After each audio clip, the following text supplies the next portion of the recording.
Olá, muito boa noite. Olá, boa noite. Seja bem-vindo ao Rede TV News. O Ministério da Saúde envia à Anvisa informações complementares para a liberação do autoteste da Covid-19. A resposta deve sair ainda nesta semana e você vai ver também. A cena se repete, dessa vez com crianças. O flagra da falsa vacinação aconteceu no interior de São Paulo. Vídeo mostra momento de sequestro de empresário de 70 anos na capital paulista. Ele foi mantido por mais de 10 horas em cativeiro. Policiais penais fazem denúncia contra curso de formação em Minas Gerais. Eles teriam sofrido agressões físicas e psicológicas.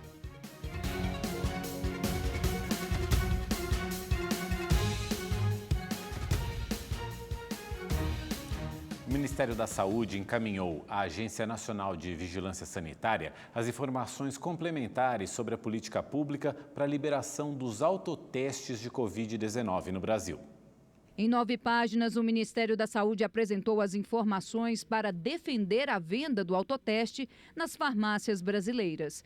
O despacho reforça, no entanto, que não se trata de uma política de testagem, e sim de uma nova ferramenta para ampliar o serviço no país. O Ministério sustentou que o autoteste permite o isolamento precoce e a quebra da cadeia de transmissão da doença. E explicou que, em casos de resultado positivo para a Covid-19, a pessoa deve procurar uma unidade de saúde para que um profissional da área realize a confirmação e a notificação ao SUS.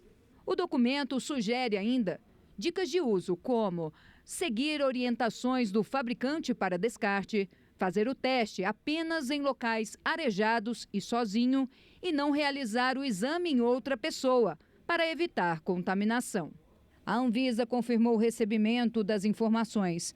A agência deve decidir sobre o tema na sexta-feira. O Índice Nacional de Preços ao Consumidor Amplo 15, que é a prévia da inflação oficial do país, registrou uma pequena queda em janeiro deste ano. O indicador ficou em 0,58% após fechar o mês de dezembro em 0,78%. Mesmo assim, o índice acumula uma alta de 10,2% nos últimos 12 meses. 8 dos 9 grupos de produtos e serviços pesquisados pelo IBGE apresentaram alta. Destaque para vestuário e produtos residenciais como eletrodomésticos e móveis. E os últimos dias têm sido bastante quente, né? Em várias regiões aí do Brasil. Será que continua assim? Vamos à previsão do tempo com Igor Silveira. Olá, boa noite. Olha só, quinta-feira ainda vai ser quente, mas tem previsão de chuva em todo o Brasil, como a gente vê aqui no mapa. E a chegada de uma frente fria deve provocar chuva forte no Rio Grande do Sul e ainda tem queda nas temperaturas. A máxima pode chegar aos 25 graus. No Paraná e em Santa Catarina, o dia ainda fica abafado, mas também chove nessas regiões. Então atenção, porque essa chuva pode ser volumosa e ela vem acompanhada de trovoadas e ventanias. E isso vale, olha só, para os 3 estados. No Sudeste, o sol aparece durante o dia em Minas Gerais, no Espírito Santo, mas depois chove. E o calor que fez hoje em São Paulo foi o responsável pela formação de nuvens. Choveu forte e em algumas regiões, ruas ficaram alagadas. Amanhã não vai ser diferente. Esquenta e depois chove. A máxima pode chegar aos 33 graus. No Rio, dia ensolarado, com clima de verão e com os termômetros chegando aos 39 graus. E também chove em pontos isolados. No Nordeste, sol com muitas nuvens, do litoral que vai desde o Rio Grande do Norte até a Bahia. No interior, chuva. Na região norte, dia nublado e chuvoso. Mesmo assim, em Manaus, a máxima pode chegar aos 30 graus. E para saber mais sobre a previsão do tempo na sua cidade, é só entrar no site da Rede TV. Eu fico por aqui, uma ótima noite e até mais. E agora a gente vê os números da Covid-19 no Brasil. Segundo dados do Ministério da Saúde, são 22 milhões e 36 mil recuperados da doença. 1.875.000 pacientes continuam em acompanhamento e desde o início da pandemia, mais de 624.400 pessoas morreram de Covid-19 no país. E olha só, a taxa de contágio, né, pelo coronavírus nunca foi, gente, tão alta aqui no estado de São Paulo. O governo do estado decidiu, então, abrir 700 leitos exclusivos para pessoas infectadas. O repórter Arthur Neves tem as informações para a gente, né, Arthur? Boa noite para você. Conta para a gente qual que é a taxa de transmissão de coronavírus hoje no estado de São Paulo. Conto sim para vocês, Gabriela, boa noite para você, ao Mauro e a todos que assistem ao Rede TV News. Gente, a taxa está em 1,79. O que isso significa? Eu explico para vocês então. Isso significa que cada 100 infectados transmitem o vírus para mais outras 179 pessoas. Esse é o maior número, gente, desde o início da pandemia há quase 2 anos. Os pesquisadores das universidades USP e Unesp dizem que esse número pode aumentar até o fim deste mês, chegando a 1,86. Isso significa, então, que cada 100 infectados transmitem o vírus para mais 186 pessoas. Por causa do aumento do número de Covid-19 no estado de São Paulo, o governo paulista, então, decidiu abrir mais 700 leitos nos hospitais do estado de São Paulo. Desse total, 266 leitos são para UTI e 434 para enfermaria. Esse número baixo de abertura de leitos de UTI significa a baixa de casos graves de infecção por Covid-19 aqui em São Paulo. Por causa desses dados, apesar desses números que eu disse, o Comitê de Enfrentamento à Covid-19, por meio do coordenador Paulo Menezes, disse que não serão necessárias mais restrições no estado. Ele conversou hoje de manhã com jornalistas, a gente vai acompanhar o que ele disse, olha só. E o estado de São Paulo, nesse momento, segundo os dados que nós temos, em torno de 100 casos por 100 mil habitantes para cada 7 dias. Então, ela tem, a variante tem essa característica. O número de casos sobe que nem um foguete, mas, ao mesmo tempo, a gente tem observado nos países que já estão mais adiantados nesse processo, começa também uma redução, felizmente, rápida. Portanto, nesse momento, o Comitê Científico entende que não há necessidade de outras medidas. E olha, a Fiocruz divulgou hoje um relatório nacional com o número de ocupação de leitos de UTI no SUS, o Sistema Único de Saúde. 7 estados estão com ocupação acima dos 80%. Esses estados são Pernambuco, Espírito Santo, Goiás, Piauí, Rio Grande do Norte, Mato Grosso do Sul e também o Distrito Federal. De São Paulo, Arthur Neves, para o Rede TV News. A cidade do Rio de Janeiro retomou o calendário de vacinação infantil contra a Covid-19 nesta semana. Nesta semana, serão imunizadas as crianças de 10 anos. O Planetário do Rio ganhou um novo astro. O Zé Gotinha virou astronauta para encarar o coronavírus. E para embarcar nessa viagem rumo à saúde, os convidados fizeram até fila. Arthur foi um dos primeiros. Eu estou sentindo muito bem, porque agora eu já estou vacinado, já estou protegido contra o coronavírus. As amigas Corina e Isabela fizeram questão de vir juntas. É porque a gente se conhece desde pequenininha, a gente mantém o contato juntas e nós gostamos muito uma da outra. E aí uma deu coragem para a outra? Sim, mas todo mundo ficou um pouquinho nervosa. É um momento histórico, né? Eu acho que elas não vão esquecer essa participação nunca. Quando elas tiverem a minha idade, elas vão lembrar que fizeram também parte desse movimento. A retomada do calendário com as crianças de 10 anos só foi possível porque a Secretaria Municipal de Saúde recebeu nesta semana 150 mil doses dos imunizantes da Pfizer e da Coronavac. A expectativa é que mais vacinas cheguem até o final da semana, o que vai possibilitar adiantar o calendário e concluir a imunização das crianças de 5 a 11 anos em 2 semanas. Na capital, existem 560 mil menores nessa faixa etária e a meta é atingir 90% do público-alvo. Até o momento, apenas 8% receberam a primeira dose. Infelizmente, a gente viu nessa primeira semana, é uma adesão baixa para as crianças de 11 anos. A gente alcançou 60% somente das crianças de 11 anos vacinadas. Hoje a gente tem 17 crianças internadas com Covid-19. Então a gente pede e insiste com os pais para trazerem suas crianças para vacinar. Tá dado aí o recado. E olha, Minas Gerais bateu um novo recorde de infectados pela Covid, com mais de 36 mil casos confirmados em 24 horas. Belo Horizonte anunciou medidas para tentar conter o avanço da doença.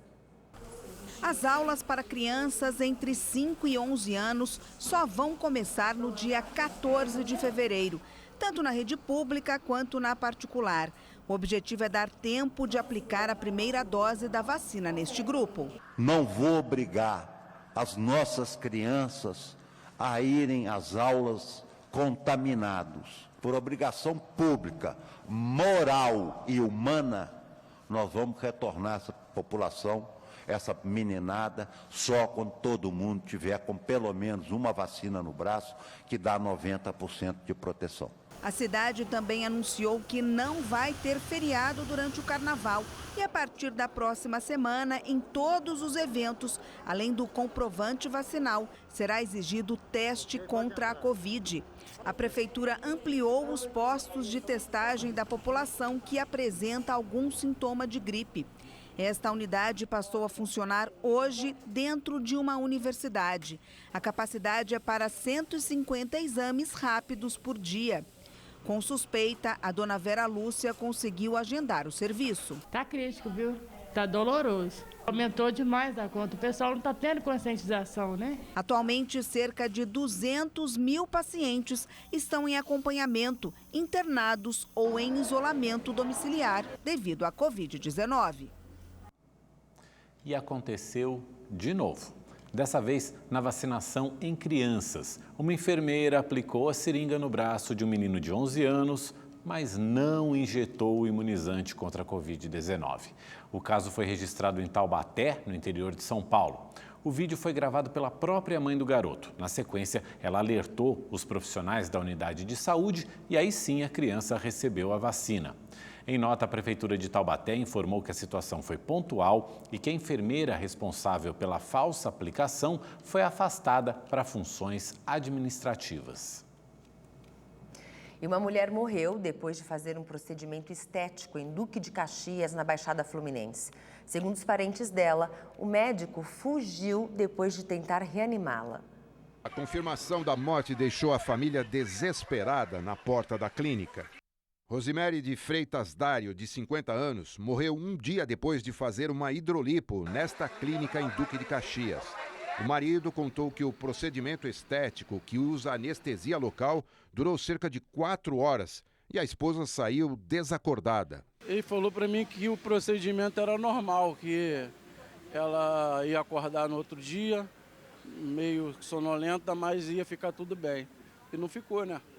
Minha mulher chegou aqui andando e hoje está morta, né? Rosimere estava em casa quando passou mal. A família ligou para o médico Ronald Rente da Rocha e ele pediu que a levassem até a clínica. Chegou aqui, ele pegou ela, aí nós falamos para ele reanimar ela. Aí ele foi, pegou, fez respiração boca a boca nela, fez massagem cardíaca. Aí depois ele ficou dizendo, pedindo perdão, me perdoa, me perdoa. A dona de casa morreu pouco tempo depois. O médico fugiu da clínica.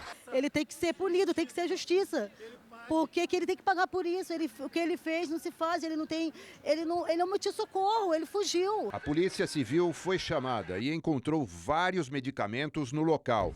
Ronald ainda não foi localizado. O caso está sendo apurado e os investigadores já ouviram as testemunhas. Um caso parecido ocorreu há pouco mais de um mês na zona norte da capital. A diarista Maria Jandimar Rodrigues também fez uma hidrolipo e passou mal após a segunda sessão. Ela morreu depois de uma convulsão. Em Minas Gerais, policiais penais denunciam abusos e agressões durante um curso de formação em Belo Horizonte. As fotos divulgadas pelo sindicato da categoria mostram ferimentos nos dedos e hematomas em diversas partes do corpo. As vítimas seriam alunos de um curso de formação para o grupo de elite da Polícia Penal de Minas Gerais. Segundo o Sindipem, os agentes relataram que foram agredidos por instrutores com bambu e corda. Eles usam dessa forma que a gente não compactua para tentar fazer os alunos desistirem. No início do curso, tem colegas que falam que sofreram muitas agressões pelos policiais do COR e da forma de eliminar o maior número possível no primeiro dia de curso. Os policiais também teriam sofrido abusos psicológicos. Eles afirmam que foram humilhados com termos pejorativos e ficaram expostos a chuvas do início do mês. Era flexão na chuva, polichinelo na chuva, com todo o equipamento completo. Então, em todo momento, eles estavam sendo avaliados e usados o máximo dos colegas, onde que muitos ficaram doentes. Segundo o sindicato, dos 126 policiais que iniciaram o curso, apenas 19 seguem no treinamento. A maioria teria desistido por causa da forma como vinha sendo tratada. Há relatos também de falta de testagem para a Covid-19. O curso chegou a ser suspenso na semana passada por causa do grande número de alunos infectados. As denúncias serão encaminhadas ao Ministério Público. Em nota, a Secretaria Estadual de Justiça e Segurança Pública disse que abriu investigação para apurar possíveis excessos cometidos. Os relatos de abusos e maus-tratos acontecem na mesma semana em que a Polícia de Minas Gerais afastou 10 militares que foram flagrados em vídeos agredindo colegas em um treinamento da corporação. Nas imagens é possível ver o momento em que um militar recebe um tapa no rosto e cai no chão. Os envolvidos podem responder pelos crimes de maus-tratos, rigor excessivo e lesão corporal. Criminosos têm um novo alvo na internet: os influenciadores digitais ou as pessoas com grande número de seguidores nas redes sociais. O Matheus é cirurgião dentista e especialista em procedimentos estéticos. O resultado das intervenções é postado sempre em uma rede social. Mas no início deste mês ele tomou um susto. A conta, com mais de 100 mil seguidores, foi hackeada. E os criminosos ainda se passaram por ele para aplicar golpes nos seguidores. Eles divulgavam não só os meus próprios serviços precificados, o que vai de encontro às normas do CRO, como também celulares, televisores, geladeira, máquina de lavar, utensílios domésticos e muitas pessoas. Eu calculo assim, uma média de 50 até mais caíram nesse golpe achando que era eu. Esse tipo de crime está cada vez mais comum. Criminosos invadem o perfil das vítimas e usam o nome delas para ganhar dinheiro. O problema é que muita gente não consegue recuperar a conta ou fazer com que a empresa exclua aquele usuário de forma definitiva. Aí, o criminoso continua usando o perfil para enganar mais pessoas. Segundo dados divulgados por uma empresa que desenvolve aplicativos de segurança, de janeiro a novembro do ano passado, a companhia conseguiu bloquear mais de 38 milhões de tentativas de estelionato através da internet. O Itamar também teve a conta hackeada e só percebeu quando foi alertado por seguidores de que estavam se passando por ele para vender eletrodomésticos. O perfil dele ficou na mão dos bandidos por cerca de 3 horas, o suficiente para que os criminosos conseguissem faturar aproximadamente R$14 mil.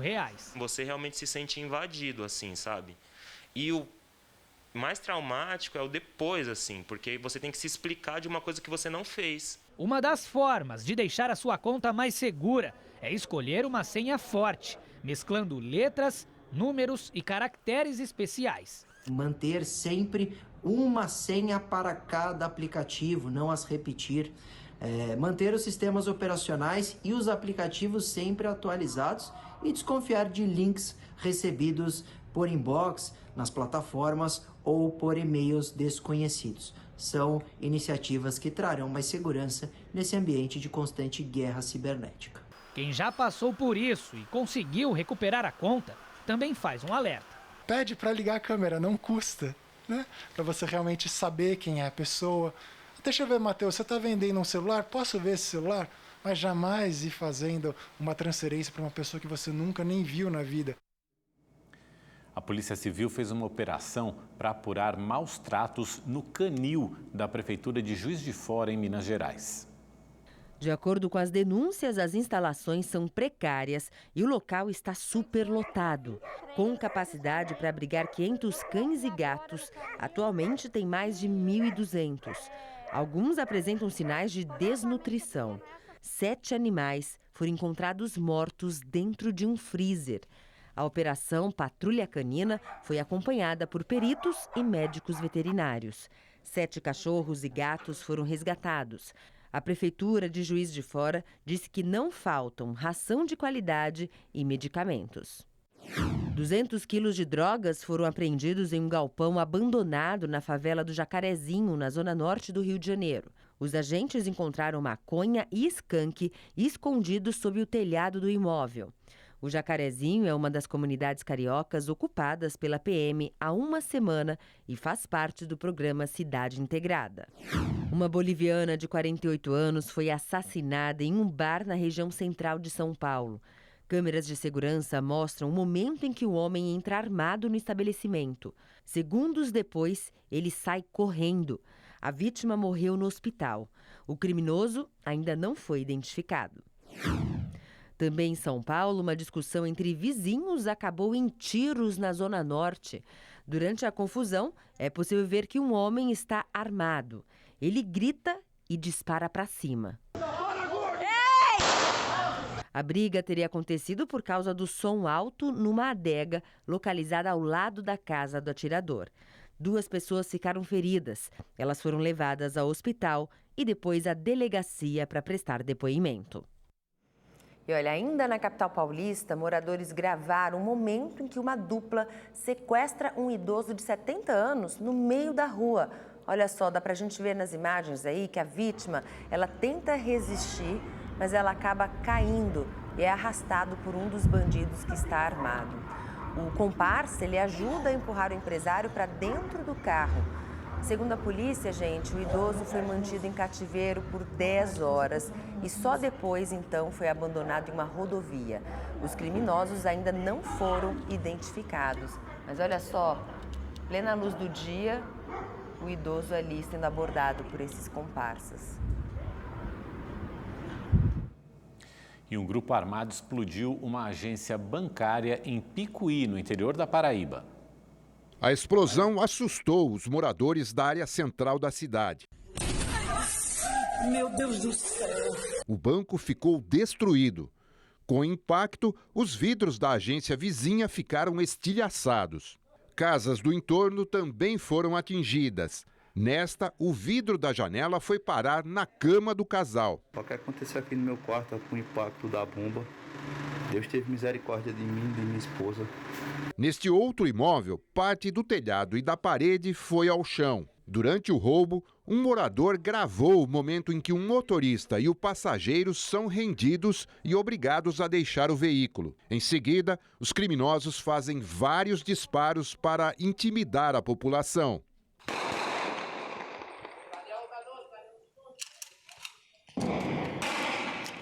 Ninguém ficou ferido. A polícia não informou o valor levado pela quadrilha. Após a fuga, moradores invadiram o banco para pegar o dinheiro espalhado pelo chão. Uma mulher foi detida. E olha, 8 homens foram presos em flagrante por garimpo ilegal no Rio Corumbá, em Goiás. A Polícia Militar Ambiental recebeu uma denúncia anônima sobre 2 embarcações suspeitas. Com a chegada dos agentes, os criminosos jogaram ouro na água e tentaram fugir a nado.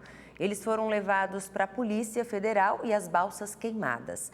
Junto com os garimpeiros, os agentes apreenderam celulares, uma balança de precisão e porções de maconha. Um motoqueiro foi atingido por um carro enquanto passava por um cruzamento na cidade de José Bonifácio, no interior de São Paulo. A câmera de um posto de combustíveis registrou a colisão. O motociclista de 37 anos foi levado para o hospital com ferimentos nas pernas e no rosto. Segundo a Polícia Militar, ele não respeitou a sinalização. Um homem ficou ferido num confronto entre torcidas organizadas no Recife. As cenas de violência foram registradas minutos antes da partida entre Náutico e Campinense pela Copa do Nordeste. O tumulto ocorreu no entorno do Estádio dos Aflitos, sede do Náutico, 1 hora antes do jogo. Nessas imagens, integrantes de torcidas organizadas correm em direção a um grupo adversário. Depois, parte da multidão volta e desvia o caminho, entrando em uma rua estreita. É possível ouvir o barulho de balas e sirenes da polícia. Neste outro vídeo, PMs tentam conter o tumulto. Segundo a Polícia Militar de Pernambuco, um jovem de 24 anos foi ferido por um pedaço de madeira na cabeça e precisou ser hospitalizado. Outros 5 suspeitos foram detidos e encaminhados ao juizado do torcedor. Com o grupo, foram apreendidos punhais, socos ingleses, pedaços de pau e rojões. Segundo a PM, os envolvidos eram integrantes de torcidas organizadas do Esporte Clube do Recife, que se infiltraram entre torcedores do Campinense. E olha, se você quer rever esta ou outra reportagem do Rede TV News, inscreva-se agora no canal da Rede TV no YouTube. Lá você pode assistir a íntegra de todos os nossos programas. Então acesse agora, hein? youtube.com/RedeTVJornalismo. E o Rede TV News fica por aqui. Obrigado pela sua companhia. Tenha uma ótima noite. Boa noite para você. A gente se vê amanhã. Até lá. Tchau, tchau.